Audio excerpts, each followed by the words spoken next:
Namaste, aloha.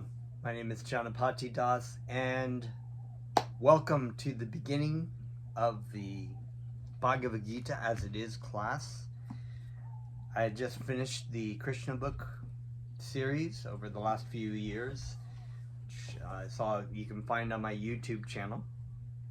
That is, of course, the summary 10th canto of the Srimad Bhagavatam, written by His Divine Grace A.C. Bhaktivedanta Swami Prabhupada, my spiritual grandfather.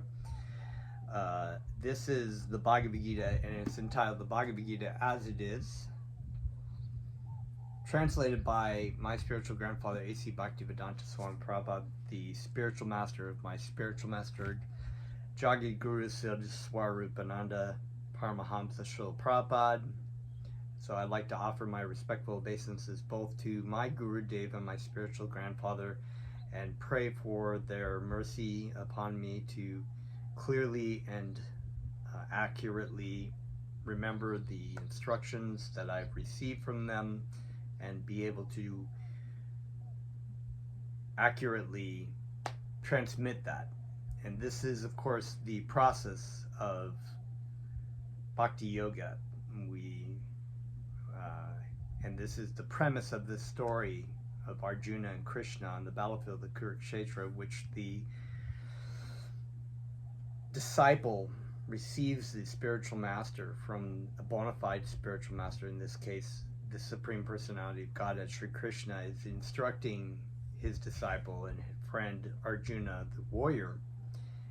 And so I'd like to offer my respects to Sri Krishna, Lord Chaitanya, Lord Nityananda, who brought about the propagating and chanting of the Lord's names and Krishna's names.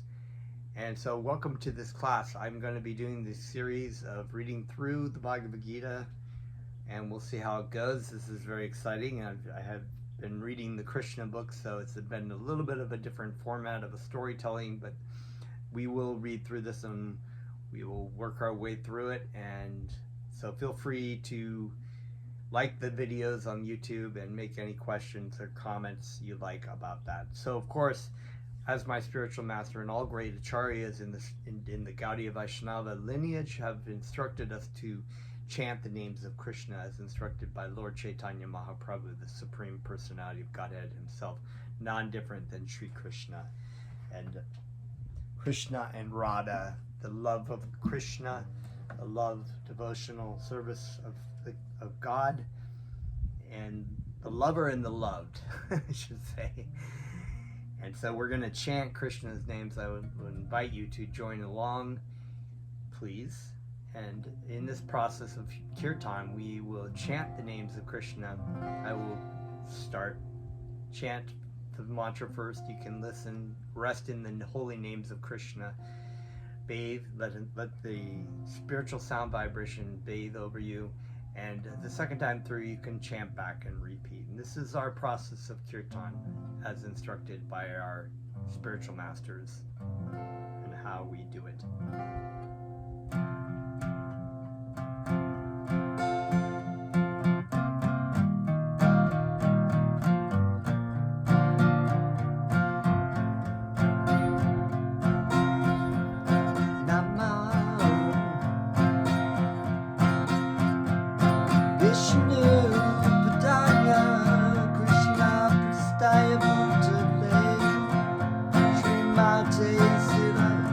Swarupananda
Haribo.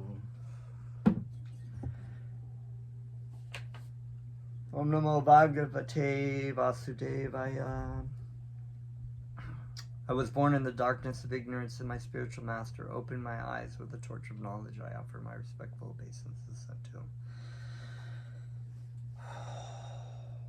Okay, so this is the definitive English version of the Bhagavad Gita, entitled Bhagavad Gita as it is, and I'm going to, there is a lot to this 1972 version, so this is the version I recommend that you study from. There are different editions.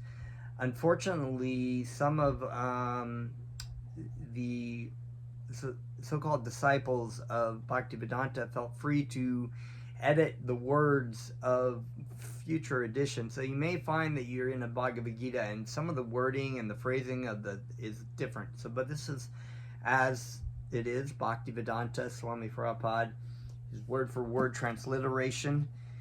It's a wonderful book. I would suggest that you do not follow along or read any other Bhagavad Gita other than Bhaktivedanta Swami Prabhupada's translation entitled Bhagavad Gita as it is, because this is how it is. And we're going to get a lot into the Bhagavad Gita itself. Is an explanatory reason of why we don't read just any kind of translation of Bhagavad Gita, but we read from the Bhagavad Gita of the spiritual master in the lineage of Sri Krishna and Lord Chaitanya, the Gaudiya Vaishnava Sampradaya. Actually, there are 4 Vaishnava lineages, but in this case, we are in the Gaudiya Vaishnava. So I'm going to read, I will not read the foreword of this because if you like to, and you have this book and you want to read from Professor Edward Dimmock, who did the foreword about this particular, you'll find that the Bhagavad Gita does have like introductions and forewords from different writers and thinkers, and that's okay. But I prefer just to keep it strictly to Bhaktivedanta Swami Prabhupada's words and just keep with that. So we're going to start with the preface. Originally, I wrote Bhagavad Gita as it is, in the form in which it is presented now. When this book was first published, the original manuscript was unfortunately cut short to less than 400 pages without illustration and without explanations for most of the original verses of the Srimad Bhagavad Gita. So I actually had my first Bhagavad Gita as it is that I had was one of these versions, these edited versions. They didn't have all the verses. They had some commentary and some, but it was a sort of like an abridged version. And I think, from my understanding, what I remember about this was that Bhaktivedanta took it to the publisher, and the publisher didn't think it was going to sell. So he liked it, he liked the commentary, but then they had this sort of like edited version, and this is what they started with. But they had such a humongous success among people, that they originally were able to do the full thing. So in all my other books, Srimad Bhagavatam, Sri Ishopanishad, which might be the next book that we do, etc. The system is that I give the original verse, its English transliteration, word for word, Sanskrit, English equivalents, translations, and purports. So when you open this book, you'll see that actually, and let's see if I can actually show you, they have the original Sanskrit there at the beginning, they have the English translation below, and then they have word for word transliteration in the way that Bhaktivedanta Swami Prabhupada is broken down each word. So for studying this Srimad Bhagavad Gita, you can actually look at the words and contemplate the words, and I even go further, and sometimes I look up the Sanskrit words and for deeper meanings. And of course, the thing about Sanskrit is that it can have multiple meanings. The words can have multiple meanings, and it's like a very deep philosophical Sanskrit. Unfortunately, it's one of these languages that it's not a really a living language in the sense like Latin. It's kind of like more of a scholarly language, but it is considered to be the language that Sanskrit is spoken among the demigods. And this is, of course, the Bhagavad Gita was originally in Sanskrit. So we study in Sanskrit. Let me go back here. I lost my place. So it's really a wonderful. And then they, of course, have every verse has a purport by His Divine Grace A.C. Bhaktivedanta. So you can study this. You can study the purport of a true lover and devotee of Krishna. Bhaktivedanta Swami Prabhupada's purports. It makes it a wonderful book to contemplate and study and meditate upon. This makes the book very authentic and scholarly and makes the meaning self-evident. So he was able to translate the Sanskrit words, of course, as it is. So a lot of times people will translate things in a way that's not pure because they have certain motives behind doing the translation. And we're going to get into that in the introduction where Bhaktivedanta Swami Prabhupada talks about it. But later on, when the demand for Bhagavad Gita as it is considerably increased, so he had success selling it, I was requested by many scholars and devotees to present the book in its original form, and Messer Macmillan and Company agreed to publish the complete edition. Thus, the present attempt is to offer the original manuscript of this great book of knowledge with full parampara explanation in order to establish the Krishna consciousness movement more soundly and progressively. So, of course, the parampara means the disciplic lineage following each other, right? And we have our lineage of spiritual masters, and I will actually read through at the end of the introduction. It does go through the Gaudiya Vaishnava lineage from my, of course it goes to Bhaktivedanta, but of course there's my Guru Dev, his spiritual master is in the Parampara, Bhaktivedanta Swami Prabhupada, and Bhaktivedanta Swami Prabhupada's spiritual master, of course, is Bhaktisiddhanta. And so we'll read through that. So when we get there, I'll read that list. Our Krishna consciousness movement is genuine, historically authorized, natural, and transcendental due to its being based on Bhagavad Gita as it is. It is gradually becoming the most popular movement in the entire world, especially amongst the younger generation. It is becoming more and more interesting to the older generation also. Older gentlemen are becoming interested, so much so that the fathers and grandfathers of my disciples are encouraging us to become life members of our great society, the International Society for Krishna Consciousness. In Los Angeles, many fathers and mothers used to come to see me to express their feelings of gratitude for my leading the Krishna Consciousness movement throughout the entire world. Some of them said it is greatly fortunate for the Americans that I have started the Krishna Consciousness movement in America. So, of course, now to explain, we've talked about this before, Bhaktivedanta Swami Prabhupada brought the process of Bhakti Yoga to the West, and on behest of an instruction by Bhaktisiddhanta Saraswati when he was much younger. Bhaktivedanta Swami Prabhupada, of course, did not have a lot of close association with Bhaktisiddhanta. He had some, but he was given that instruction, and at a ripe age of, I believe, 72, he actually took that, left Vrindavan, left India, his homeland, with just some money on, took a ship, where he had a stroke on the way to America, into Boston, and with not very much money, not really knowing anybody except for one person, and under the behest of his spiritual master, he did this. And at some point maybe I'll read the letter, the prayer poem that he wrote to Krishna upon arriving at Boston. It's so beautiful and so amazing, and very moving. And of course, he was super successful, even though initially it didn't seem like he was going to be. He was super successful in his process of spreading Krishna consciousness to America, and which we are eternally grateful. Without the mercy of my spiritual grandfather, B.C. Bhaktivedanta Swami Prabhupada, I would have never known about Krishna, because I would not have known my spiritual master who came into contact with Bhaktivedanta Swami Prabhupada. We would have never known, and Krishna would not have been here. So we are eternally grateful for Bhaktivedanta Swami Prabhupada and the Bhagavad Gita as it is. But actually, the original father of this movement is Lord Krishna himself, since it was started a very long time ago, but is coming down to human society by disciplic succession. So this, once again, we will see this theme of disciplic lineage, of how information, spiritual information, is disseminated from teacher to student in a disciplic lineage.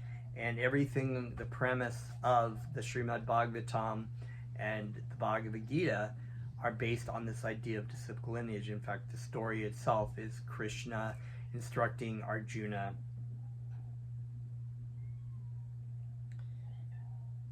If I have any credit in this connection, it does not belong to me personally, but it is due to my eternal spiritual master, his divine grace, Om Vishnupad Paramahamsa Parvajakacharya, 108 Sri Srimad Bhaktisiddhanta Saraswati Goswami Maharaj Prabhupada. So here he offers his respects to his spiritual master and my spiritual great-grandfather, Bhaktisiddhanta Saraswati, who is a wonderful and amazing personality in himself. So there's a whole story of Bhaktisiddhanta and wonderful spiritual master. If personally I have any credit in this matter, it is only that I have tried to present Bhagavad Gita as it is, without adulteration. Basically saying without changing things. So here once again he's touching on the idea that people who have tried to translate Bhagavad Gita have done it poorly and incorrectly because of their changing things. And even here in his preface, he has translated it right, and some of his followers went about and changed changed what he wrote. Maybe, it's debatable whether the meaning was changed or not, but when you change words around, you do change meaning. So before my presentation of Bhagavad Gita as it is, almost all the English editions of Bhagavad Gita were introduced to fulfill someone's personal ambition. So there, you can go to the bookstore, you can see so many Bhagavad Gitas. They're written by this professor or that professor or this guru, and they have a certain kind of ambition for followers, for fame, for glory, to show off their Sanskrit skills.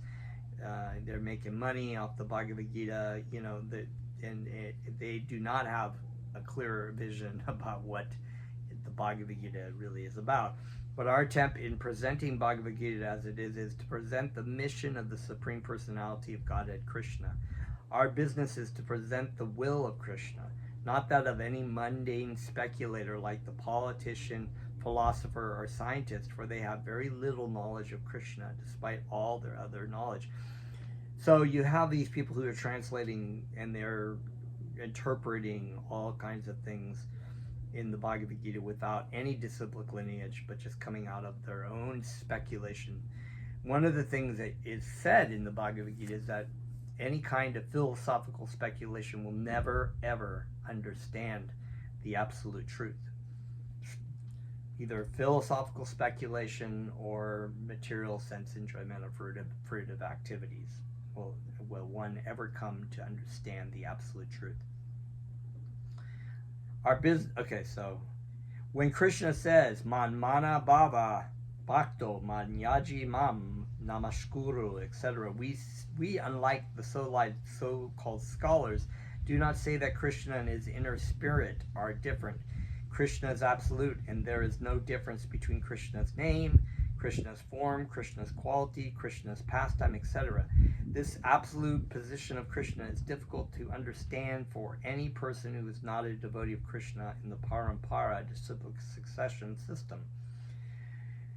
Generally, the so-called scholars, politicians, philosophers, and swamis without perfect knowledge of Krishna tried to banish or kill Krishna when they were writing commentary on Bhagavad Gita. So we understand that Krishna is the absolute truth. Krishna is the supreme personality of Godhead. It's not that there's some important person named Krishna and the great spirit, one impersonal allness is speaking through Krishna, which is oftentimes what people translate. Sometimes, a lot of times they'll say that Krishna is symbolic for other things that go on in personalities of humans. This is completely erroneous and incorrect. You can learn a lot about, your own, the living entity and the presence of the living entity in the material world and what our purpose is by understanding the Bhagavad Gita. But this is not some symbolic, like maybe what Joseph Campbell would say, some great myth. This is an actual historical event. This is actually a treatise of something that really happened. There was really a battle of Kurukshetra, and these things are historical facts. They actually happened, and this is an actual representation of Bhakti Yoga.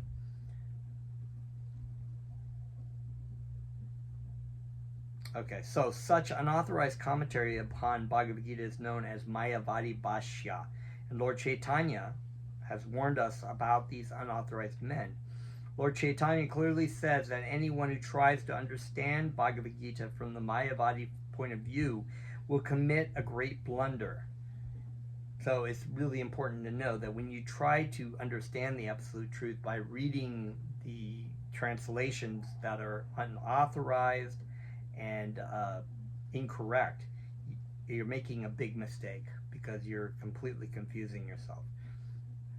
Then you'll go around making offenses by saying Krishna's not really a real person, blah, blah, blah. This is just some symbolic representation of my own personality, and etc., etc. The result of such a blunder will be that the misguided student of Bhagavad Gita will certainly be bewildered on the path of spiritual guidance and will not be able to go back home, back to Godhead. Our only purpose is to present this Bhagavad Gita as it is in order to guide the conditioned student to the same purpose for which Krishna descends to this planet once in a day of Brahma, or every 8,600,000,000 years. That's a long day. That's a long work day, Yeah, the life of Brahma itself is said to be 311,040,000,000 years. So this is just a day is 8,600,000,000 years. This purpose is stated in Bhagavad Gita, and we have to accept it as it is. Otherwise, there is no point in trying to understand the Bhagavad Gita and its speaker, Lord Krishna. So it's really important to understand the Bhagavad Gita, and the message that's being taught in the Bhagavad Gita is that the absolute truth is of Krishna is taught via spiritual master to disciples. So when you are studying the Bhagavad Gita, it's good to take guidance of studying the Bhagavad Gita from a spiritual master. This is the point with saying. So this is completely, otherwise you will be bewildered. You will not be guided. If you can't understand where a path goes, in other words, and you're just making up where it goes, it'll take you all over the place. But you have to have, ideally, the person who understands how the map goes, who's taken that route, who's been guided by a spiritual master also who had the map of the Bhagavad Gita to guide you properly out of the maze or out of darkness or whatever it might be. So we read the Bhagavad Gita as it is, which is an authorized treatise, and we are guided by our spiritual master who instructs us accordingly. This is the beauty of this purport. Although it is not with a living spiritual master, it is still in the disciplic lineage, and ideally if you can find a spiritual master to in this disciplic lineage to find, you may do so accordingly. It would be the great benefit to you. So we have to accept the fact and thus understand the historical significance of Bhagavad Gita without misinterpretation on the authority of Krishna. To interpret Bhagavad Gita without a reference to the will of Krishna is the greatest offense. In order to save oneself from this offense, one has to understand the Lord as the supreme personality of Godhead, as he was directly understood by Arjuna, Lord Krishna's first disciple. Such understanding of Bhagavad Gita is really profitable and authorized for the welfare of human society and fulfilling the mission of life. So that basically summarized. So here we're talking about what is the purpose of our life? Who am I? What am I? What is the goal of my life, and what is the purpose of my life? So this is us understanding not only how we should walk in our life, but what is the purpose of our life in this while we're here in this material world. Krishna consciousness movement is essential in human society, for it offers the highest perfection of life. How this is so explained fully in Bhagavad Gita. Unfortunately, mundane wranglers have taken advantage of Bhagavad Gita to push forward their demoniac propensities and mislead people regarding right understanding of the simple principles of life. Everyone should know how God or Krishna is great, and everyone should know the factual position of the living entities, which are two things that are described here in this Bhagavad Gita. Everyone should know that a living entity is eternally a servant, and that unless one serves Krishna, one has to serve illusion in different varieties of the three modes of material nature, and thus perpetually one has to wander within the cycle of birth and death. Even the so-called liberated Mayavadi speculator has to undergo this process. This knowledge constitutes a great science, and each and every living being has to hear it for his own interest. So we talk about a science, okay? A science. This is the science of identity, the science of Bhakti Yoga. Science comes from a Greek word that scios, and from French, Old French, I think also, which means truth or understanding. So when we understand about reality. It is a science, and it shows us the way and the means of this absolute truth.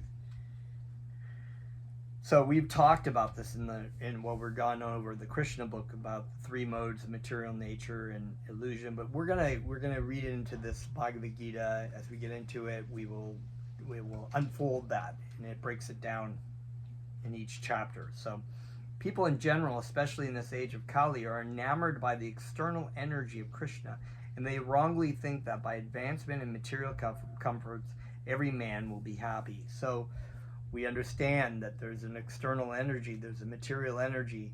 We are illusioned into thinking that we are this body, we are this mind. We are not actually spiritual, but we are the body that we inhabit, the sex, the color, the propensities of whatever it might be. And because we have certain desires related to this body, therefore we must fulfill these desires. And of course, we're encouraged very much by society to do so. However, none of that will actually bring any kind of true satisfaction or happiness, and quite the contrary. This is why we have a very, very lucratively economic advanced society compared to a lot of places in the world, like in America or Europe.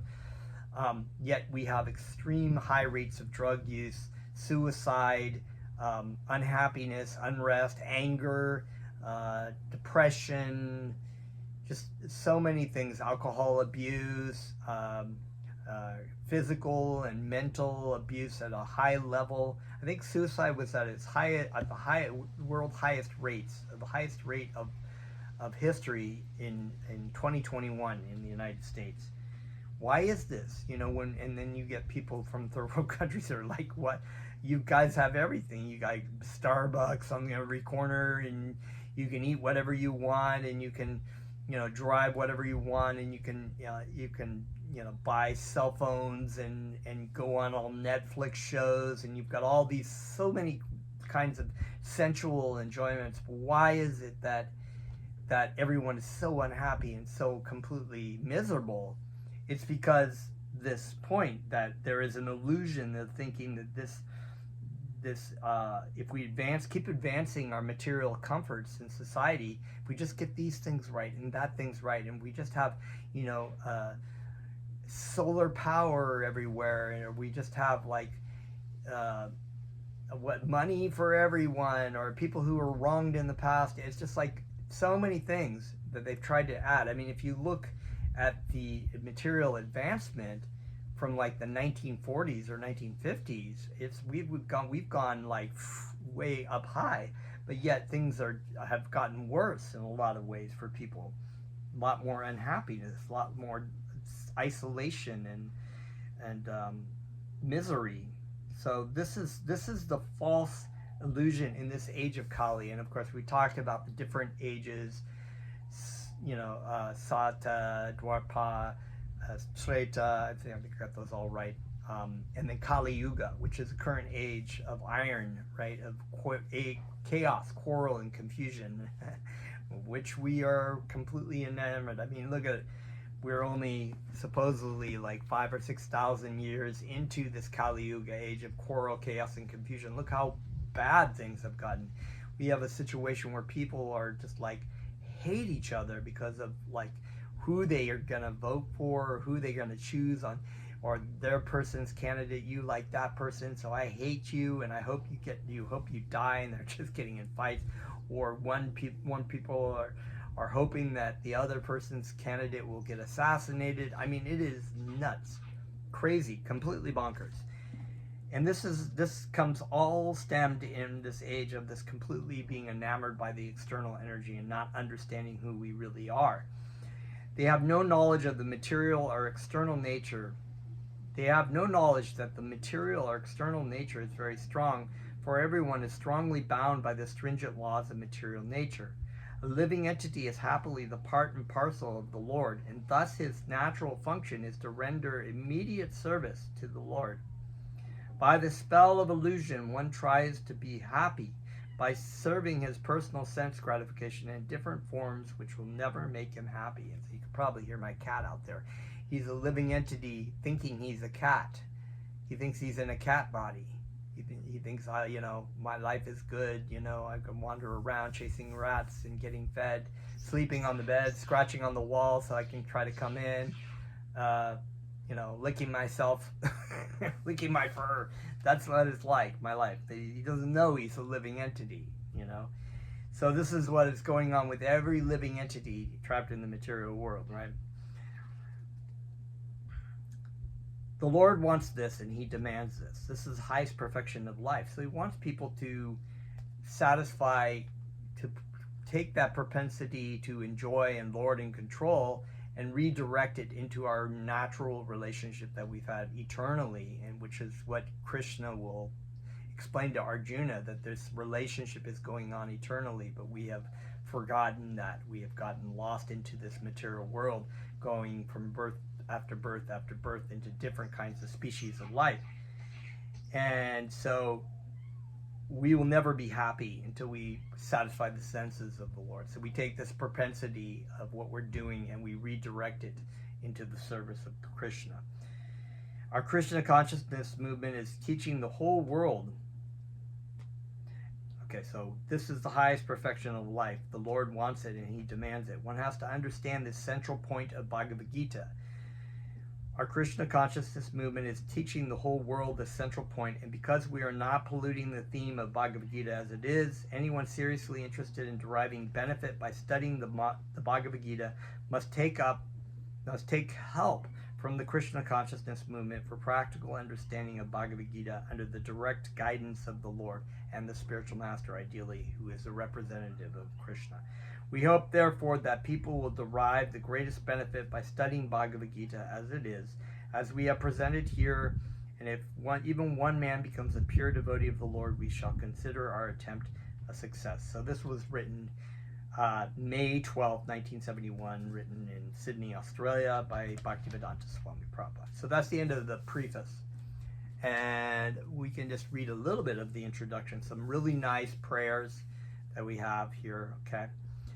I'm going to do my best to do the Sanskrit, so I'm not a Sanskrit scholar, but I do feel like I want to read it through, and maybe even the transliteration, so that we just get an idea.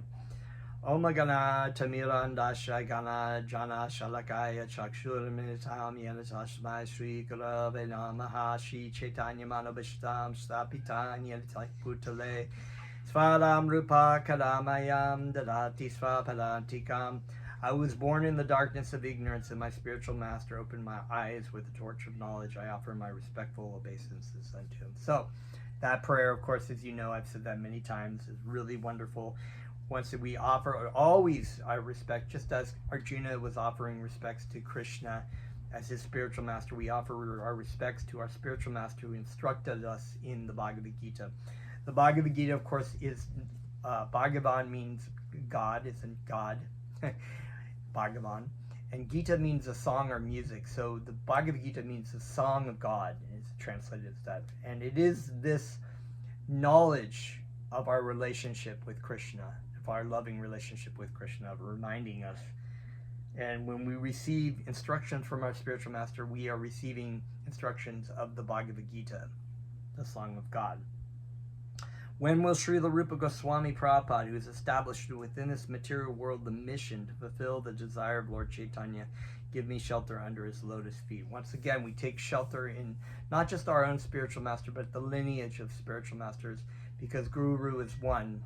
When we talk about, the lineage of spiritual masters, there may be many personalities, but Guru is one, because the original spiritual master is Krishna. And Krishna has instructed us and instructed his lineage of disciples through teacher to student, and we take shelter under their feet at the lowest point to receive this information.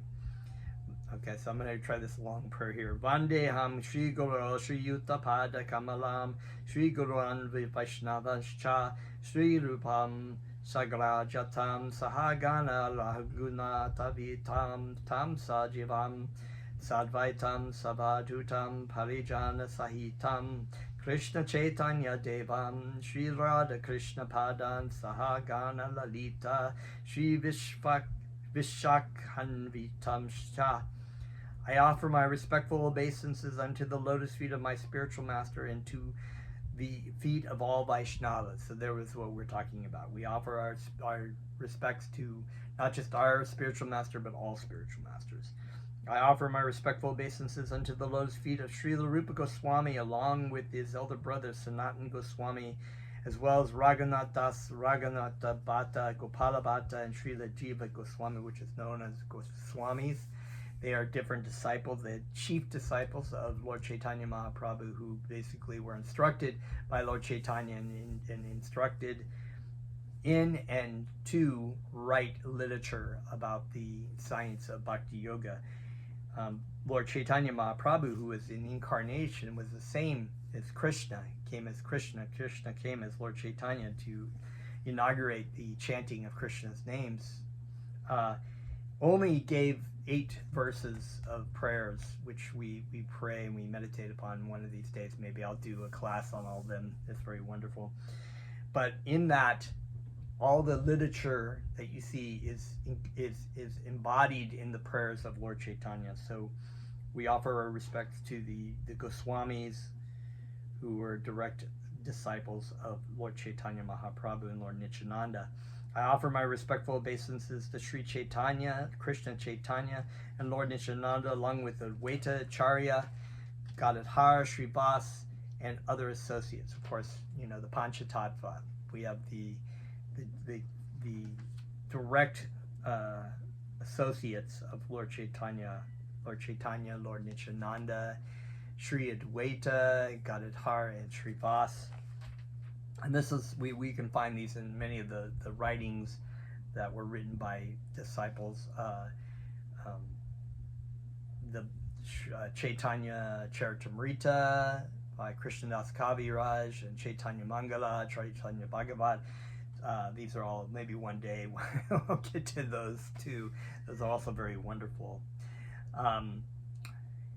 I offer my respectful obeisances to Srimate Radharani, right? Radharani is the embodiment of love for Krishna. So we take shelter of Srimate Radharani and Sri Krishna, along with their associates Sri Lalita and Vishaka. Hey Krishna Karuna Sindhu Dina Bandhu Jagadpate Gopesha Gopika Kanta Radha Kanta Namostute. Oh my dear Krishna, you are the friend of the distressed and the source of creation. You are the master of the gopis and the lover of Radharani, I offer my respectful obeisances unto you. Tapta Kancha Gorangi Radhe Vrindaneshwari Vrishabhanu Sutta Devi Prana Nami Hari Priye. I offer my respectful obeisances to Radharani, whose bodily complexion is like molten gold, and who is the queen of Vrindavan. You are the daughter of King Vrishbhanu, and you are very dear to Lord Krishna. So we're talking about, of course, the different Radharani we've read about in the Krishna book in Srimad Bhagavatam, Radha, and Vrishnabhanu is the king, is the father of Radharani. I offer my respectful obeisances unto all the Vaishnava devotees of the Lord who can fulfill the desires of everyone, just like desire trees, and who are full of compassion for the fallen souls. Haribo Nitai, that's Nitai, my cat. At least when he thinks he's a cat, right? Sri Chaitanya Prabhu Nityananda Sri Dvaita Gadadhar Srivasadi Gaur Bhaktavrinda. I offer my obeisances to Sri Chaitanya, Krishna Chaitanya Prabhu Nityananda Sri Dvaita Gadadhar Srivas, and all the others in the line of devotion.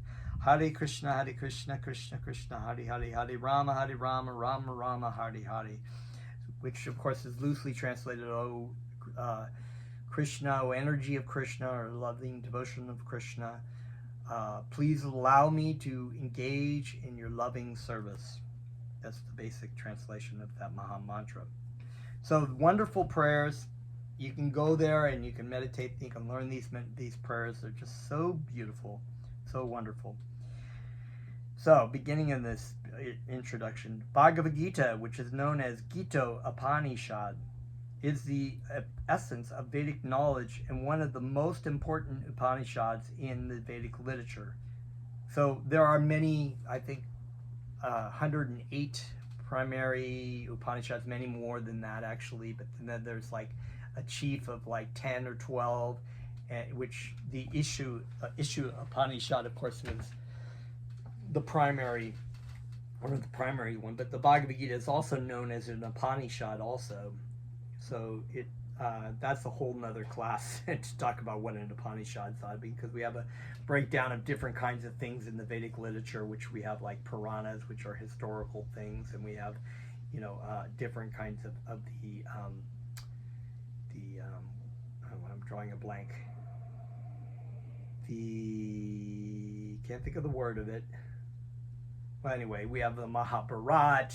Of course, the history was considered like a Purana, also Ramayana. We have the different Vedic Upanishads and the Vedanta Sutras. That's the word I was thinking of. So many things which in themselves could be a class in many classes. I am not a scholar in all those things. I pretty much just am knowledgeable about what my spiritual masters instructed me on. Of course, there are many commentaries in English on Bhagavad Gita, and one may question the necessity for another one. So here we go. Bhaktivedanta is going to explain why another Bhagavad Gita when there are so many. I mean, I could go to the library and see 6 different Bhagavad Gitas, or bookstores oftentimes. There are many kinds of Bhagavad Gita translations, partial Bhagavad Gitas, and personalists have taught Bhagavad Gitas. This present edition can explained in the following way. Recently, an American lady asked me to recommend an English translation of Bhagavad Gita. Of course, in America, there are so many editions of Bhagavad Gita and available in English, but as far as I have seen, not only in America but also India, none of them can be strictly said to be authoritative, because in almost every one of them, the commentator has expressed his own opinions, without touching the spirit of Bhagavad Gita as it is. So that is the crux of this thing. When I teach you this, I am teaching what I have learned from a spiritual master. I could give you my opinion about who I think should win the election, and then I have so many things that I can back up on that and say this is what my opinion is. But when I talk about Bhagavad Gita, I am not expressing my opinion. I am telling what has been taught by me and by the lineage of spiritual masters. And this is the problem, is because people will express their opinion. You know what I think about what the Bhagavad Gita means, and I have so many kinds of desires and scholarly aspirations, and I just lay it out how I think it is. And this is ironic because the crux of the problem in Arjuna and Krishna's relationship is that Arjuna had his own opinion about what he wanted to do. It wasn't what Krishna wanted to do. He thought he knew better. So he was giving his own opinion. And this is what the Bhagavad Gita is about. It's like, this is not about your opinion. This is about what is, and understanding that. The spirit of Bhagavad Gita is mentioned in Bhagavad Gita as itself. It is just like this. If we want to take a particular medicine, then we have to follow the directions written on the label. We cannot take the medicine according to our own whim or the direction of a friend. It must be taken according to the directions on the label or the directions given by the physician. Similarly, Bhagavad Gita should be taken or accepted as it is, directed by the speaker himself. The speaker of Bhagavad Gita is Lord Sri Krishna. Haribol. Just a minute. Krishna. Hold on, Nitai. Similarly, Bhagavad Gita should be taken or accepted as it is, directed by the speaker himself. The speaker of Bhagavad Gita is Lord Sri Krishna. He is mentioned on every page of Bhagavad Gita as the Supreme Personality of Godhead, Bhagavan. So you could imagine if you went to the doctor and the doctor had a prescription for you to take and you were like, I don't think I'm going to follow this instruction. I think I'm going to, I know Joe Blow over here, my friend Ralph, he's kind of knowledgeable a little bit about, and he says, just, take that and pop some other things in there too, and take this other thing with that, or maybe I just won't take it, and then just take it. It's like following a roadmap and expected to get to a certain destination, and you decide you're just going to not follow the roadmap, but just do your own thing and try to figure out your way. You'll never find your way there. So this is what the point is. So you have a speaker, you have a spiritual master, you have the truth of the Bhagavad Gita is like that medicine that will give you results of what you need. It really is to reinstate this loving relationship with Krishna that you have forgotten, and to get out of this material world, to go back to Krishna, back to Godhead. And so there is a way to do that. And it's not just like whatever anybody's opinion, because as Bhaktivedanta Swami Prabhupada has made it very clear, even the drunk in the street has his own opinion. Everybody has opinions. You can go onto social media, and if you want to pick an opinion to jump on board with, you can follow that road and see where it goes. But these are not authorized people that are giving their opinions. It's just everybody giving their opinion. Everyone has their own opinion, and this is what I think. They're the Arjuna, you know what I think, you know what I think. So these people trying to translate these are the same kind of people that are just like, you know what I think the Bhagavad Gita means? I remember I was in a bookstore once, and the guy at the bookstore, I was looking at a Bhagavad Gita or something in the bookstore of the Bhagavad Gita as it is, or one of Bhaktivedanta's books, and he was like trying to talk to me about, it's like when they made a movie of Oppenheimer, right? The guy who made the nuclear bomb, Mr. Boom, who actually ended up killing himself because his ideas, and he used Einstein's ideas, who also read the Bhagavad Gita, by the way, to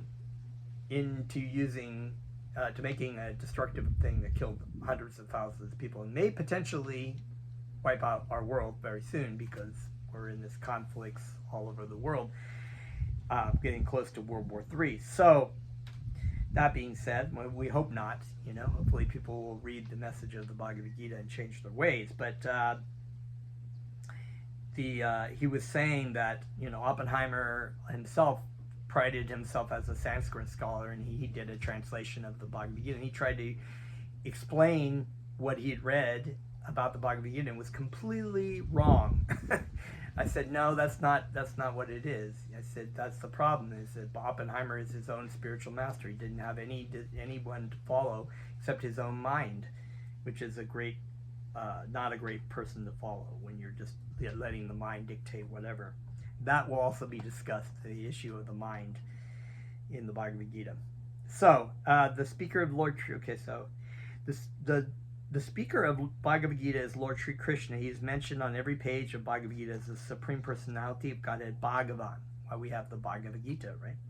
Of course, the word Bhagavan sometimes refers to any powerful person or any powerful demigod, and certainly here Bhagavan designates Lord Shri Krishna as a great personality, but at the same time we should know that Lord Shri Krishna is the Supreme Personality of Godhead as confirmed by all the great acharyas, spiritual masters like Shankaracharya.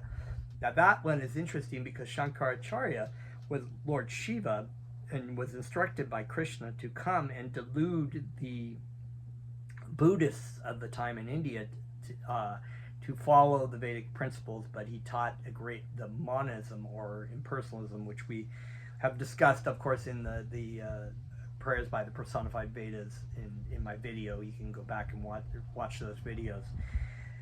The arguments of Shankaracharya, he was deliberately doing, but he even admitted at the end he couldn't help himself that Krishna, that Govinda was actually the Supreme Personality of Godhead. So this was confirmed even at the death of Shankaracharya. Ramanujacharya, Madhavacharya, Nimbarka Swami, Sri Chaitanya Mahaprabhu. There is a wonderful book written by my godbrother and great devotee saint who has passed on, Sri Tusta Krishna Das, called the oh God, why am I shoot.